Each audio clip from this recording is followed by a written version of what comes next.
I'm Diane Lipscombe, the Director of the Carney Institute for Brain Science at Brown and Professor of Neuroscience. I'm joined by my colleague Chris Moore, Associate Director of the Carney Institute and also Professor of Neuroscience. And today we're in conversation with our colleague, Professor Karla Kaun, asking, what can drunk flies tell us about addiction? As we probe this question, we highlight some of Karla Kaun's powerful research using the fruit fly Drosophila, the Drosophila fruit fly, as one of the most powerful animal models to study the nervous system today, and with particular emphasis on alcohol use disorder. What are the parallels to humans, and do flies crave alcohol, and what will they do to get it? More generally, Karla Kaun's research is really a powerful example of the importance of knowing mechanisms in order to understand complex behavior. Karla Kaun is the assistant professor, Carney assistant professor, and professor of neuroscience. She graduated from the University of British Columbia and then studied at the University of Toronto as a graduate student. Karla joined Brown following a postdoc with Ulrike Heberlein first at University UCSF, San Francisco, and then at the Howard Hughes Medical Institute at Genelia Farm. Karla has taken the field by storm. She's done some really beautiful work, and it's really a thrill to have her join us today. Karla was a Smith Family Awardee for Excellence in Biomedical Research and Behavioral Neurogenetics Society Young Investigator. As I said, Karla's work really beautifully illustrates the power of basic biology to inform a deeper understanding of the nervous system function, and in particular, as we're talking about today, in certain forms of disease, in certain diseases. Before I hand over to Chris to kick off the questions, I'm just going to remind you that as we've been doing over the last few sessions, you can submit questions by going to the bottom of your screen and clicking on the Q&A feature. And you can submit your questions in writing. And at some point, about halfway through the discussion, we'll be turning to the questions that you're submitting online. So now I'm just going to turn to Chris. Chris, if you can just kick off with some questions for Karla, and then we'll have a back and forth and also be led by the questions that are coming in from the audience. Chris? Great, thanks, Dan. Hello, everyone, especially Karla. And congrats, Karla. I hear you had a paper accepted this morning. Thank you. That's not surprising, but still fabulous. And it speaks to the really remarkable work you're doing on a crucial problem in an amazingly tractable model, something where we can actually get answers. So how did you get to the topic of studying addiction and alcohol abuse in flies? That's a really unique combination. It'd be great to hear how you got there. It does seem a bit unusual, doesn't it?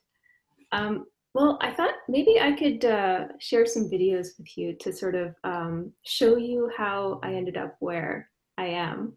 But first, I want to talk about how a complex process like addiction can really be broken down into its component parts.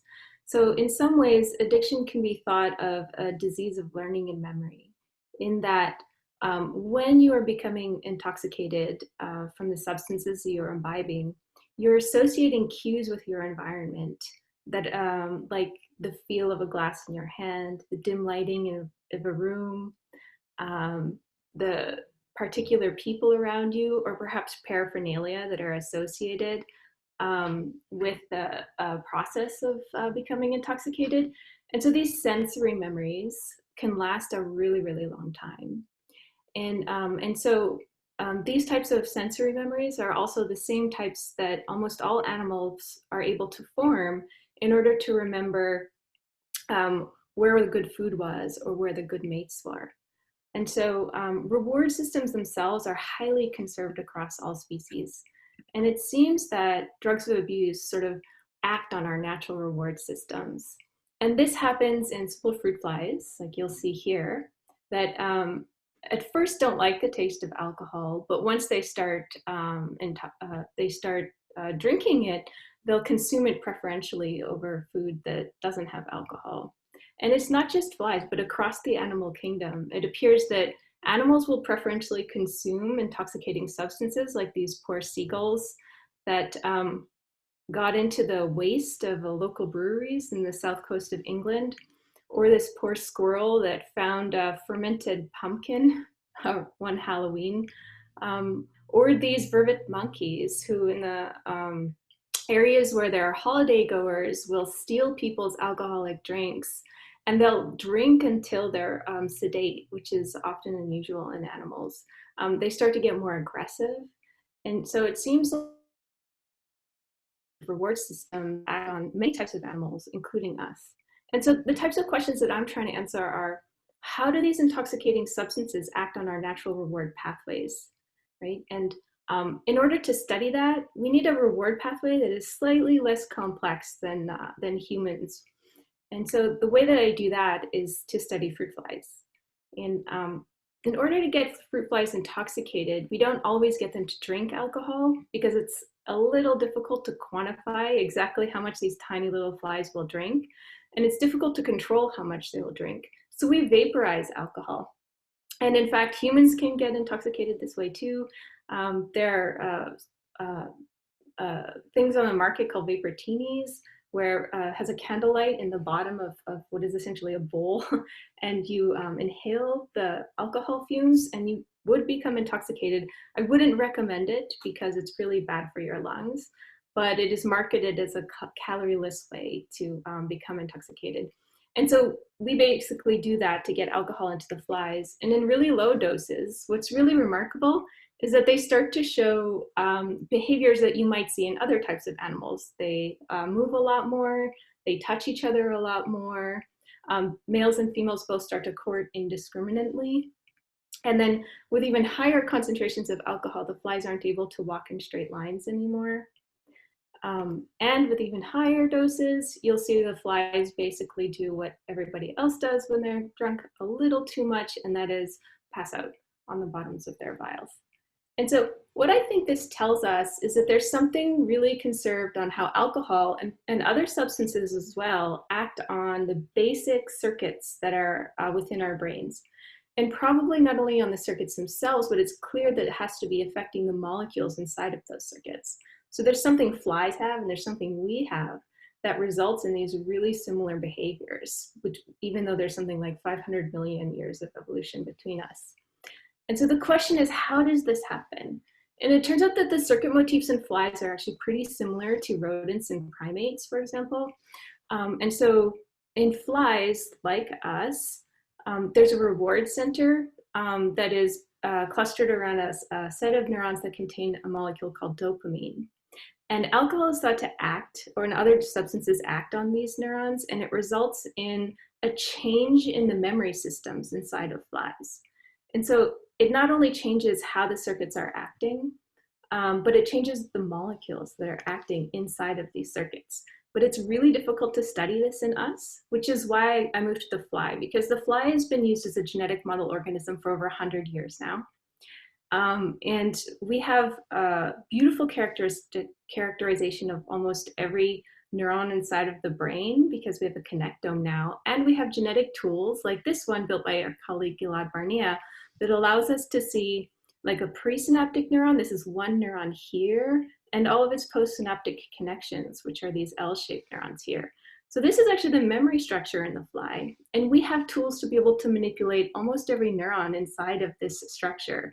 And this gives us a lot of power to be able to figure out what are the molecules acting inside of these circuits. And so essentially the reason why we're using the fly right now is so that we can understand what alcohol and other types of drugs of abuse are doing to all of the molecules acting inside of these circuits, and how that's resulting in changes in the genes going on and off when the flies are forming these memories for sensory experiences associated with intoxication, for example. And so I happened upon this essentially because I knew that it would be an excellent model to study a complex phenomenon at a very microscale level.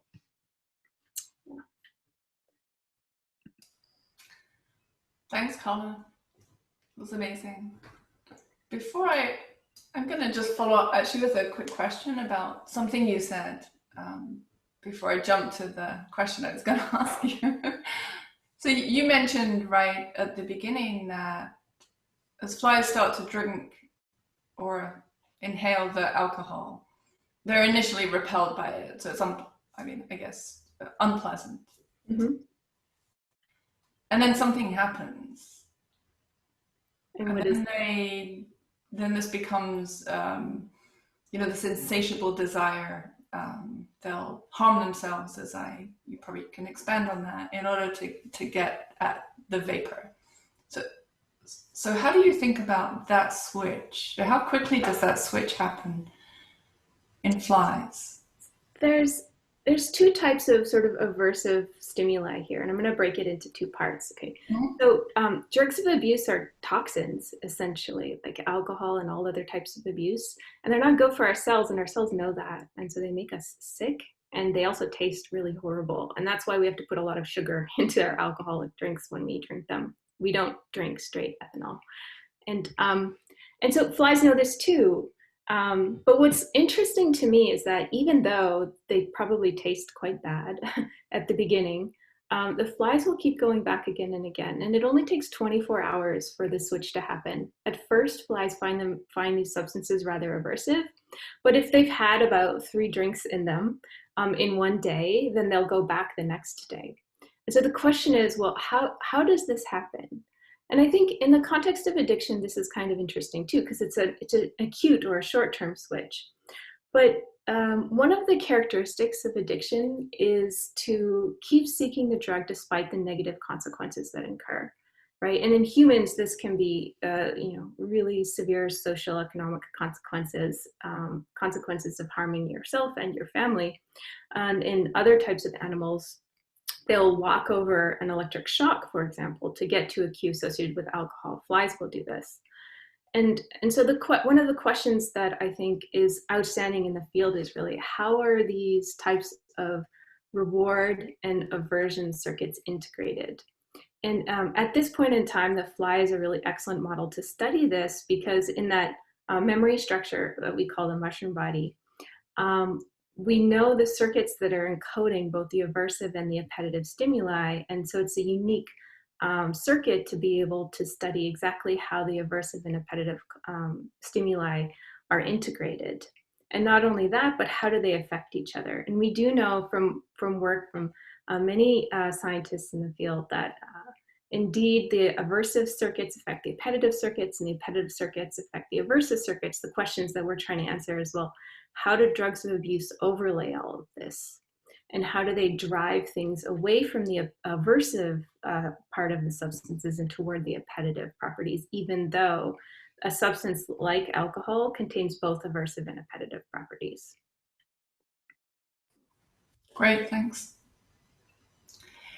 So Karla, I wanted to just jump back now and kind of dovetail with Chris's first question.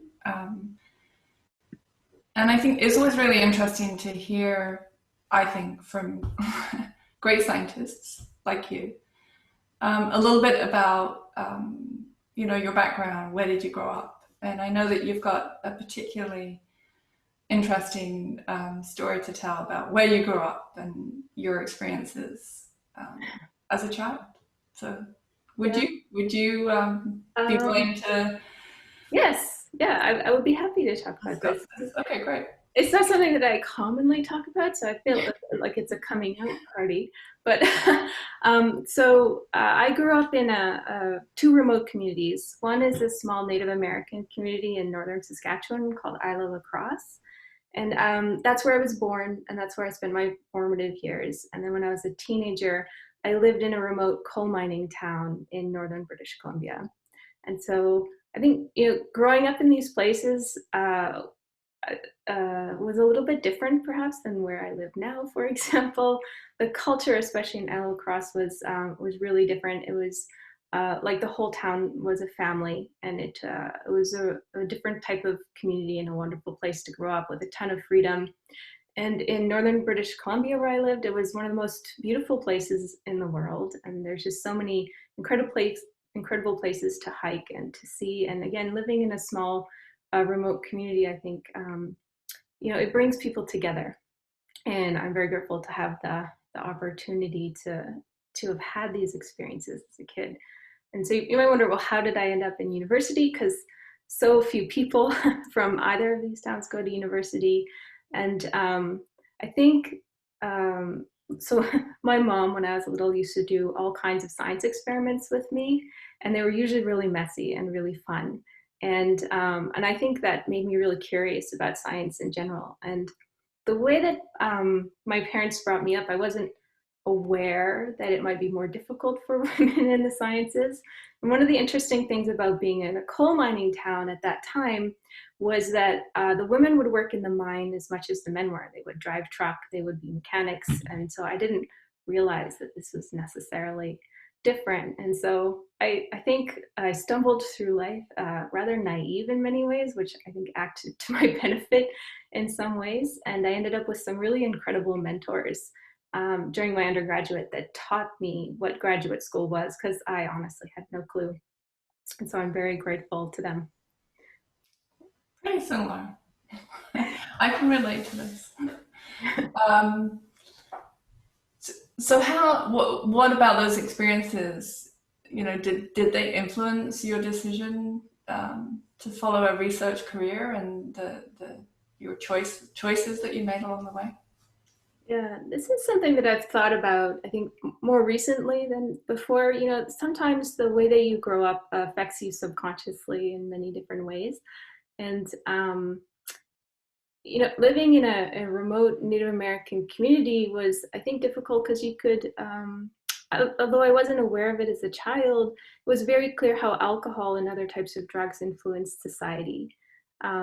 You would see it in spousal abuse, and you would see it in child abuse, and you would see it in all kinds of things that happened with your friends at the time or with society, and you could see how it affected society as a whole. And then when I moved to northern British Columbia, it was kind of unique because in remote mining towns, people make more money than they can necessarily use in a remote place. And some of that money goes to drugs, and not just alcohol, but harder drugs. And so you saw that in adults, and you saw it in teenagers. And in both of these places, people would start using alcohol and drugs at very young ages. And this is unfortunately one of the predictors of having an alcohol or substance use disorder once people grow up. And so I think these things influenced me throughout my university career, because you always reflect on your past experiences through what you're studying. And I can say as a scientist now, it motivates me to think about ways that we might be able to come up with treatments that could reduce cravings, because one of the biggest problems with addictions is it's a chronic relapsing disorder. It's a neurobiological phenomenon, and the memories of the sensory memories that are associated with intoxication can induce cravings, and this will result in relapse. And so now I think a lot about, well, if there was some way that I could reduce those cravings, then perhaps we would be able to make things easier for those people that are trying to overcome alcohol and substance use disorders. So to pick up on at least one of the themes you were just bringing up, and thanks for giving us some backdrop. I mean, it's such a pressing concern right now to try and figure out anything we can that would help with issues of addiction in our society. And one thing you mentioned is people that start using when they're young, and that potentially being a big predictive risk factor for continued use and other bad outcomes, for lack of a better way to put it. And the other thing you were mentioning in going after the fly as a model is this amazing molecular access you have. Mm-hmm. So are there ways, maybe especially in development, but just in general, that either addictive behaviors or the way that they hijack the reward systems, are those actually changing the implication, of course, is they're really changing the molecular structure. Are they changing our DNA? Are they? How far down does it go? How long does it last? Are there ways to age out of early childhood addiction like that through molecules turning over? I mean, yeah, these are all amazing questions, and I'm certainly not the only one answering these types of questions. But what we do know is that drugs of abuse seem to act on a whole brain level, on a circuit level, on a microcircuit level, on a single cell level, and on the gene level. And in fact, some of the work that we've recently shown in the lab is that alcohol will activate a molecule that's normally expressed in development when neurons are forming pathways and connecting with other neurons. This receptor, it's called Notch, it's on the outsides of all of the neurons, not only in development, but also in the adult. And alcohol is acting on this receptor. It results in the inside of it getting cleaved, going to the nucleus, and its partner binds to DNA, and it changes which genes are being turned on or off during memory formation in those cells that are important for encoding memory. And so it's very clear that drugs of abuse can affect the genes that are acting in all of your neurons, right? And so once the gene expression is changing, the genes can then be made into proteins, and the proteins can then affect the function of the cells. So your memory cells are changing their function simply because of the intoxicating substances. And, you know, in flies, we've shown this after 3 sessions of alcohol, like 1 day, 3 drinks sort of thing. But in all the animals people have tested so far, in animals that are exposed to alcohol chronically or in patients with alcohol use disorder, you see massive changes in gene expression in many areas of the brain. And so it's very clear that the genes are changing, and that's affecting how circuits function. Yeah. Just to follow it up so I understand. So obviously you've got the DNA to RNA to protein sequence, right? Mm-hmm. And there's acting on the genes to have them express, say, during those some number of hours when the drug is on board. But then there's also the genetic code. So is it, what level should I think about the change? Obviously, as you just said, they're changing at a lot of levels, but is it happening all the way down to actually changing the code itself, or is it sort of acting on its expression? What's the best way to think about that? I'm sure there's not any one way to think about it, but maybe you could talk us through that.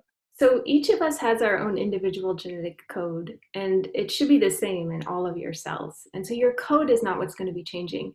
The interesting thing about DNA is that it's wound up in all of your cells, and can be wound up differently in all of your different cells. And so it's when it opens, there are proteins called transcription factors that can bind, and this can induce transcription of the gene, which allows the gene to turn into mRNA, and then the mRNA can then be shuttled outside of the nucleus of the cell where it can be made into a protein. And so the genetic code in all of your cells doesn't change, but which genes are turned on and off changes because the 3D structure of the DNA actually changes. And what's kind of fascinating about that in recent years is that we know that the things that we do, our behaviors, can actually change the 3D structure of the DNA itself. And so one of the behaviors would be, for example, taking cocaine or alcohol. We know that this can affect methylation or acetylation of histones or of DNA itself, and that'll affect the 3D structure in which parts of the DNA become unwound, which allow different genes to become expressed. And so you can induce these changes by taking drugs. But I think in more recent years, people have shown that, the behavioral modifications that you do to try and avoid cues, for example, or to eat healthier or to sleep more, those can actually change your gene expression too. And so there's no reason to think that all of the changes that are happening to you because of the alcohol that you're doing or the drugs that you're taking can never be undone, or there aren't ways that we can sort of solve that. So yeah, behavior therapy is a really important part of recovery from alcohol use disorder or substance use disorders. And, it's a very intriguing thought that the behaviors that we're doing in these types of therapies can actually affect our gene expression, but very little is known about that at this point. Karla, could I just ask you, to follow up a bit on the you're saying that things can be undone, but one of the incredible characteristics, of course, of addiction is that permanency, the speed with which, you know, this change occurs, and then the associative cues that just seem to be lifelong. So how do you think about that as mapping onto the discussion that you had around genetic changes? I mean, there's clearly a permanent alteration. So where is that? Where do you think about that? Where that is occurring? Yeah. Yeah. I think it's a really interesting question. And that's what we think a lot about in the lab, because it's memories for drugs of abuse seem to be longer lasting than other forms of memory in our life. Like, you know, the sensory cues can stick with you late into life, whereas you might not remember, you know, what you ate for lunch yesterday. And so what is it about drugs of abuse that makes these types of memories different? So I'm going to break this into two parts. I'm going to talk first about circuits, and then I can talk about gene expression later. Okay, so what we understand now, and a lot of this is actually coming from really interesting work in flies, is that memories aren't undone in that they don't just unravel. So once a memory is made, it seems to be encoded in a sparse number of cells inside of the brain. But, you know, memories, to us, they feel like they fade away. But the way that they fade away is not just that undoing inside of the brain, but other memories seem to override those memories. And the microcircuits with which the memory was originally formed and the other memory interact in really interesting ways, so that the original memory isn't expressed and the new memory is expressed.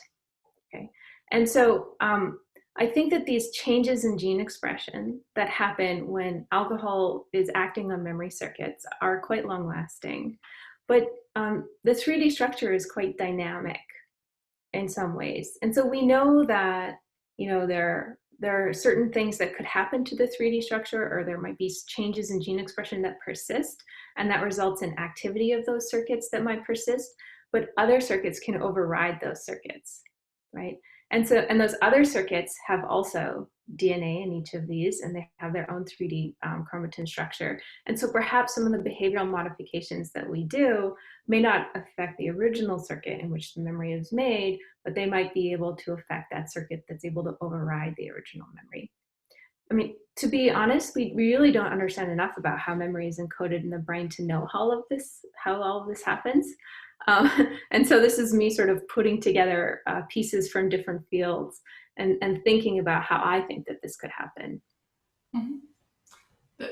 There is a somewhat connected question actually that just came in, and maybe we'll fold this in. So one approach would be some compensatory memory, or some way of down regulating this profound associative memory that leads people to seek drugs of abuse and cause, you know, self-harm. So as you're thinking about your work and what therapies might potentially emerge from what you're doing and what you now understand to be some of the fundamental mechanisms of addiction, at least in the flies, there's a question about, you know, how might you tie the work you're doing into thinking about therapies, reduce cravings, for example.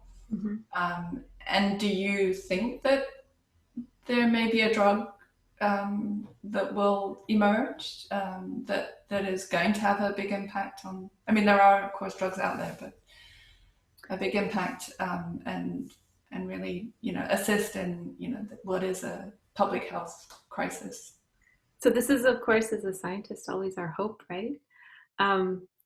I think that there's never going to be just a magic pill, because things are a little bit more complicated than I think we originally thought they were. And I think what we really need is a way to influence particular circuits, right? If a memory is encoded in only 5 cells in the brain, for example, this is not necessarily a realistic example, then we need a way to target just those 5 cells. And in fact, there are ways that we can do this in flies and even in mice now. And so these ways are available, but they require pretty heavy genetic manipulation, which of course we would not want to do in humans right now. And the reason why I say we want to target just those 5 cells, for example, is because a lot of the memory machinery that happens in cells is really important in just making the cell function, right? And so some of the pathways that I'm looking at are highly conserved proteins. Like I express them, you express them, primates and rats and fish all express them. They're really important in just making sure that the cell is happy and the cell is healthy and that the normal molecular processes happening in the cell are happening. And not only that, but they're really important in developing the cell or making sure that the cell doesn't die. And if we mess with these pharmacologically, we can really harm the system. And when we eat drugs, usually we're really unable to target them to particular areas of the brain because these types of proteins that I'm talking about are in almost all of the areas of the brain, not just in our neurons, but also in like glia and other types of cells in our brain. And so we wouldn't want to just hit them indiscriminately. One of the cool things about working with flies that we're doing to try and address this and trying to get some specificity is we can do something called a forward genetics approach, which means you don't really know what you're looking for, but you can screen through thousands of different genes to see if there are any interactors that are much more specific with respect to how they express in the brain. And then we could target those pharmacologically, because then we know we aren't affecting all of the cells in the brain, but we're targeting just a small population of cells. And so this is some of the approaches that we like to do in invertebrates. They're a little bit more difficult to do in mice because you can't just order 1,000 mutants and get through them in a few months. And so we're hopeful that these types of approaches could lead us to more specific types of pharmacologies. And so we're working on these right now. But I think we don't know, of course, if they're going to be as specific in other types of organisms as well. And so the type of research that I'm really working on is sort of the very start of discovery, right when the first discovery of how a mechanism happens is occurring. And then, of course, we have to move those up into more complex brains that have, leads more neurons and that are much longer lived in order to know if they're going to work right away in humans. But I think this process has actually been pretty effective in science so far. I mean, last year or 2 years ago, a Nobel Prize was given to fly neurobiologists for their role in circadian behaviors and genes regulating that, because we now understand why we wake up and why we go to sleep at night, simply because people originally studied it in the fruit fly. But of course, it was many, many years between the original discovery and then the realization that that's exactly how it works in us too. And so I think that the kind of work that I'm doing now could potentially lead to some important findings and perhaps important treatments, but it would be, of course, many years before we might see the results of this. Right, thanks. One question that just came in, I think is interesting here, which is, as we think about this problem, and you mentioned culture as a big conveyor of the ways in which behaviors might be engaged around drugs, right? And how groups might behave. So at some level, there's a cultural question. There is also another level of biological question that relates at a population level. And this is then the question. So when flies encounter alcohol, they interact with rotting fruit, and for a fly, that can be a great thing, as I understand it. I'm told by flies I know, or I'm told by the person asking the question. And so that seems like alcohol could be a very good cue for a fly in that sense, right? So, we often think of alcohol as maybe having cultural relevance, but maybe not any frank nutritional benefit for humans, but it might be a really strong sort of natural cue for a nutritional benefit. the question was asking, it's an interesting one. Is there a fundamental difference there then? Are there ways to think about that differently? Or do these sort of all come back together in dopamine maybe? This is getting to, I'm sort of restating, a different version of the things we've been talking about, but it seems like a really interesting thing to reflect on. Yeah, so I'm going to split that into two parts again. And the first part is, you mentioned sort of, conserved neuromodulators like dopamine.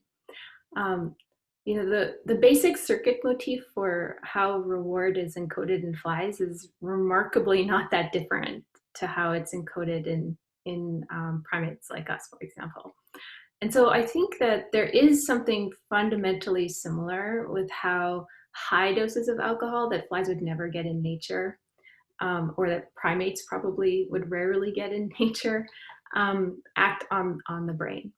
Now, the neuroethological side of this, I think thinking about like the life history traits of flies and of primates is also really interesting, and it's something, because I have a neuroethological background, it's something that I often think about, and that is, in nature, flies lay their eggs in rotting fruit. Yeah, did you want to finish up your thoughts, or should we shift? I can finish that, and then I can go on to okay, cool. Yeah, time periods if you want. Okay, so it's advantageous for flies to lay their eggs in substrate that has alcohol. So alcohol has actually been an important part of the human diet for really long periods of time, and in fact, we use this as calories as a benefit as well. And so there's something kind of unique about, I think, how flies have a relationship with alcohol and how humans have a relationship with alcohol that's different than other types of model organisms, like rodents, for example. It takes a really long time to train a rodent to like alcohol. But, primates and humans and flies, it can take a day or two.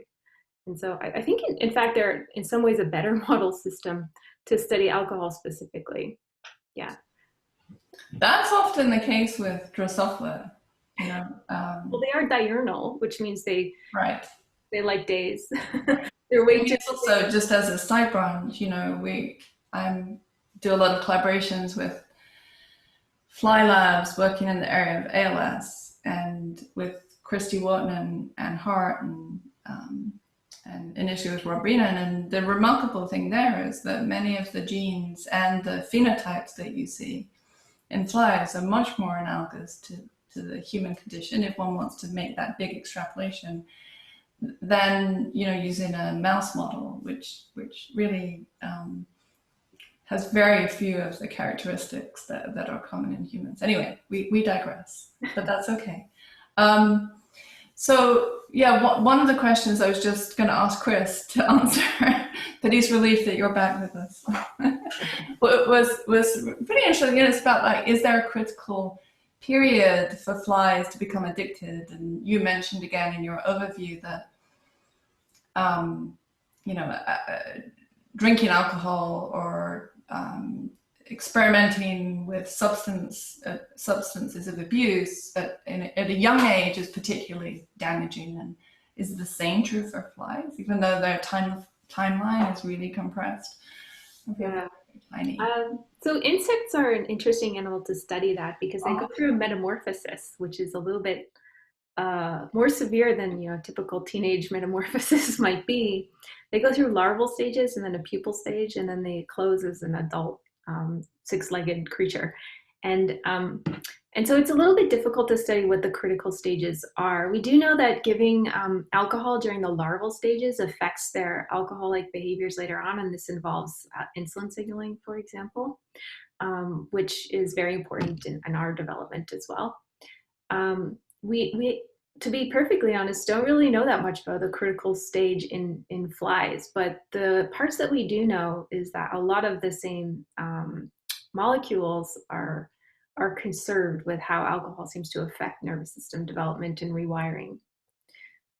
And so the stage that I study is sort of like the young adult stage, if you will, when they're sort of in their 20s.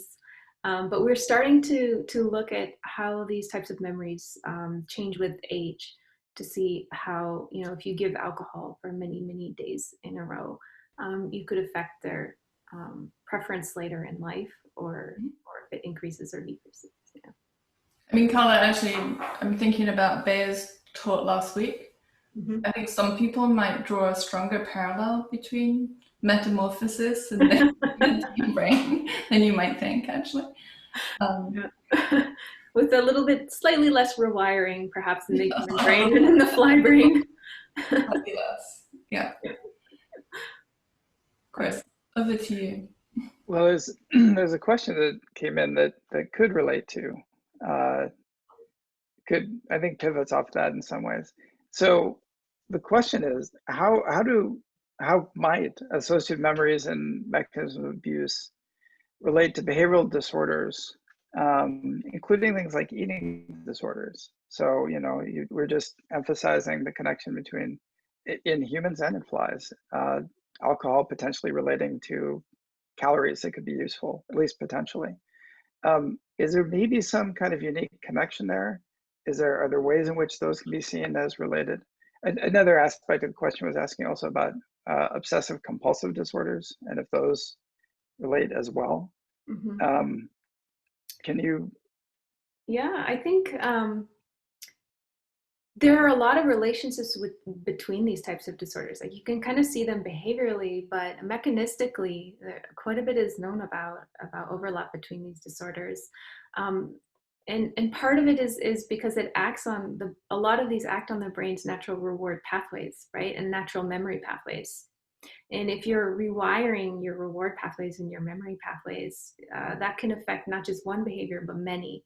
And you see that in people with alcohol and substance use disorders, right? Their behavior changes over time, and some things become more habitual or more obsessive. And in fact, that can be a way into treatment, right? To figure out where some of the habit formations are, and to avoid some of the bad habits, and to form some habits that might be beneficial. And so mechanistically, this happens through a lot of the same signaling pathways, like neuropeptide Y, which is in flies neuropeptide F. We know, for example, that flies that are chronically sexually rejected have massive changes in the amount of neuropeptide F in their brain, and this will induce them to drink more after 5 days of sexual rejection, basically.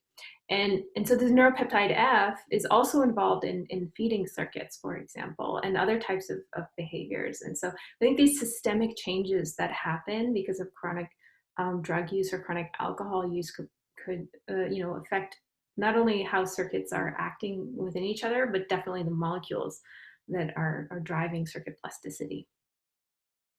Can I follow that up? So is the not to ever give an ought or to assume an ought out of something that happens in biology, because teleology is a challenging thing, but it is at least an idea around the neuroethology that they drink more to broaden their own selection because they're being rejected. You were saying that it made them indiscriminate. Is that the right dot to connect? I think in this case, the way that the first author Galicia Harofir and the senior author Ulrike Heberlein on this paper, they talk about it as if it's a shift in balance, that the fly is in a negative hedonic state and it's drinking in order to achieve a more positive state, right? And so it's like a reward deficit, and then the fly is engaging in behavior to increase the amount of reward that's happening in its brain. And I think this makes sense when you look mechanistically across other types of animals and in these types of behaviors. I think it could very well be the case that this is what's happening. That's really interesting. I mean, one thing that talking about a negative hedonic state, many people are extremely concerned about the neurologic psychiatric impact of COVID, both the explicit disease impact and then, of course, the follow-on impact of people having higher levels of anxiety, lots of people living in socially enclosed conditions or fearful conditions. And I mean, can you talk about, at the human level, but maybe there is an interesting analogy to what you were just saying too, that when people are in that state, does that predict more drinking? Does that predict more drug abuse? How might that sort of fit together? Yeah, a lot of people who are much smarter than me in this area have been thinking very deeply about this. And I think we need to step back a few years pre-COVID even and look at the trends. And you can see not only nationally in the United States, but worldwide, that alcohol and drug consumption is massively increasing, right? And so you see that mostly with alcohol and also with opiates, right? You can see use is increasing and deaths, particularly from like high concentration opiates are increasing in massive ways. And so, to layer a pandemic on top of this probably does not bode particularly well. And I think it can affect things in a number of different ways. First, alcohol is one of those things, it's part of society, right? We're probably gonna go have a glass of wine with dinner tonight, and that's kind of normal behavior, because it does relax us, and it does make things easier to talk, and it can make things seem more enjoyable. And so it's chronic alcohol use, and not just abuse, but use is going to have lasting impacts on our bodies, and it's actually a huge problem on the healthcare system, because it's sneaky in that it can affect a lot of diseases that don't seem like alcohol use disorder on the outset. It can affect heart disease and liver disease, and eating disorders. All of these kinds of things can be affected by alcohol. So there's like that it impacts. And then on top of that, you're going to be putting everybody in a house. They may or may not be drinking more. I think some of the more serious things that we need to think about right now is when if you are drinking more, the effects may not be seen right away. We have to think about how it's going to affect you 30 years in the future, more seriously, though, there's been an increase in domestic violence, which is a huge problem that alcohol is unfortunately often associated with. And it's a huge problem for people that are in recovery, and they need to go to their help groups, and it's sometimes a little bit difficult to do over Zoom, although my understanding is that this is it's also happening over Zoom, which is really fantastic. And so there are a lot of different levels that it can impact. With respect to other types of drugs, it can be perhaps harder at this time to get your favorite abused substance.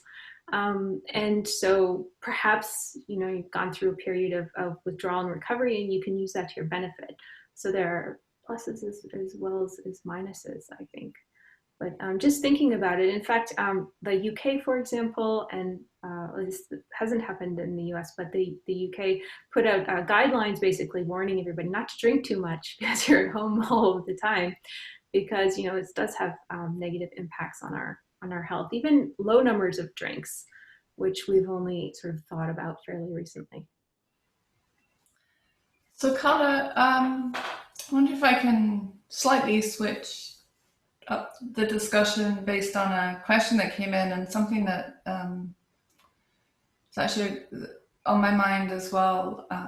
So we've been really talking for the most part about the average impact of alcohol on society, and there is heterogeneity. Mm-hmm.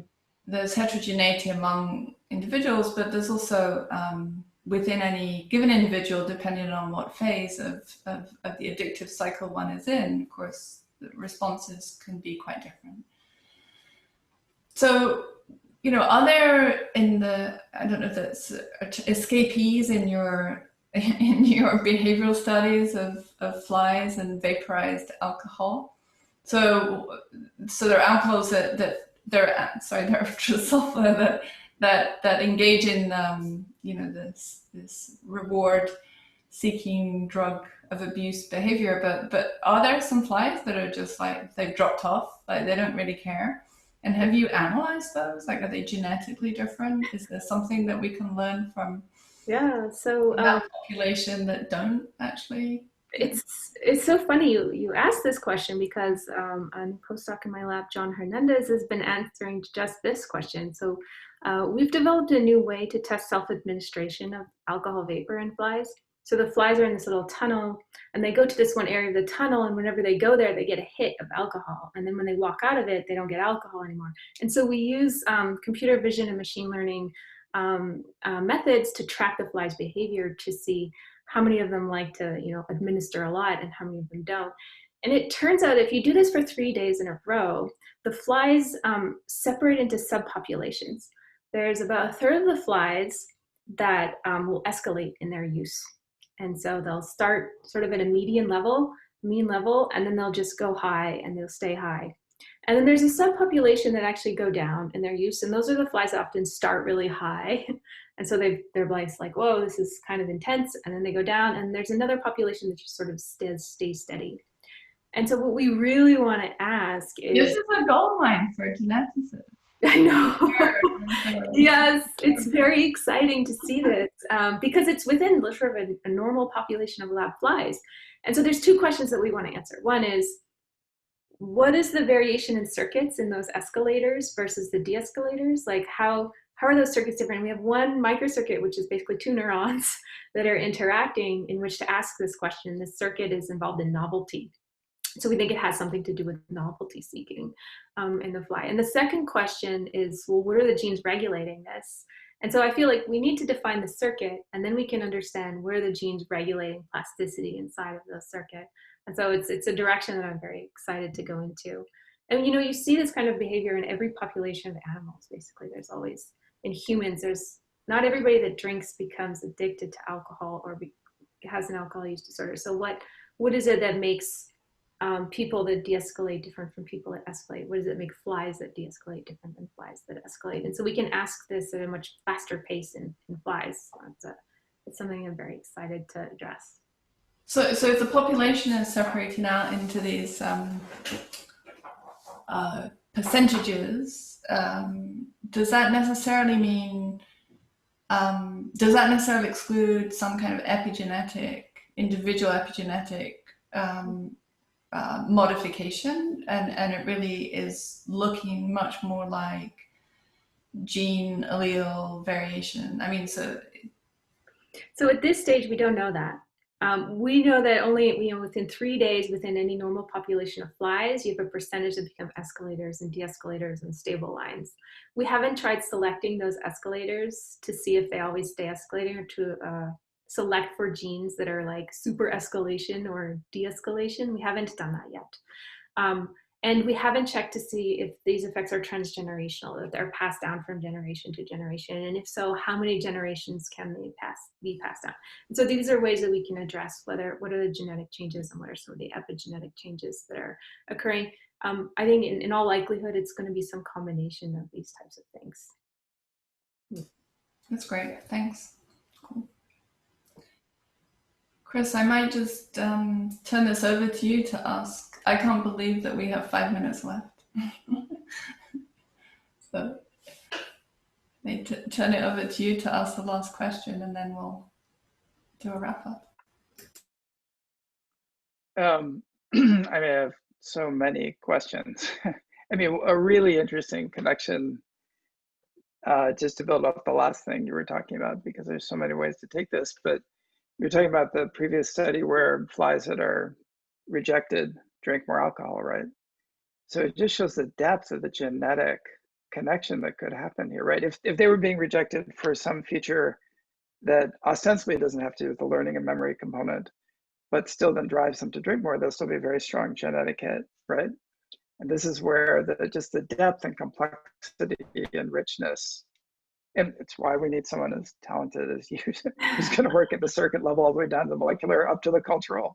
But you're right, it just speaks to how wonderfully rich it is as a phenomenon, right? I think it's important to realize that there's so much space in this field. So if there are junior trainees out there that are interested in getting into this field, there's so much opportunity and so many questions that we need to answer. And now with like the neural and the circuit and the genetic tools available in flies, we can start to address these types of depths, the genes, the epigenetic factors, the circuit plasticity. And one of the coolest things is that we can look at them at all levels in Drosophila, right? And we can look at them in behaving animals. And so that's one of the things that I think isn't quite appreciated as much. We know a lot about circuit plasticity, but a lot of this comes from brains that had a giant slice taken out and then were put in a dish, and then you can see the intricacies of the neurophysiology by infusing low concentrations over top of the brains of alcohol and drugs. And we don't do that in flies. This is an in vivo system. We never take the brain outside of the head. And we're always, it's very important that the fly gets feedback from its environment in order to produce, its behavioral outcomes and behavioral decisions. And looking at that sort of at a macro scale, like at the whole brain level, but being able to influence just one gene and just one cell, I think gives a lot of flexibility in terms of, how we want to approach these types of questions and what we can add to the field of addiction, because every level is important to study, and putting them all together, I think, adds something that's unique. Perfect. Perfect wrap up. So I'm gonna, do a little wrap up here, but really emphasize a couple of things. But first of all, thank you, Karla. This was a pleasure. The time flew by. Thanks, Chris. I love the work, obviously, and it really is just such a wonderful example of how this incredible societal problem is broken. It's kind of down to the fundamentals in a fruit fly, and really reveals that this is really kind of somehow an innate process that is common across these two animals. And it is extraordinary how the nervous system, of course, highly beneficial, the nervous system is so adaptable and so plastic. But many other examples, including the one that you've been talking about, this kind of hijacking of a system that perhaps evolved to benefit, but has been hijacked to lead to self-harming and behaviors that really have devastating consequences.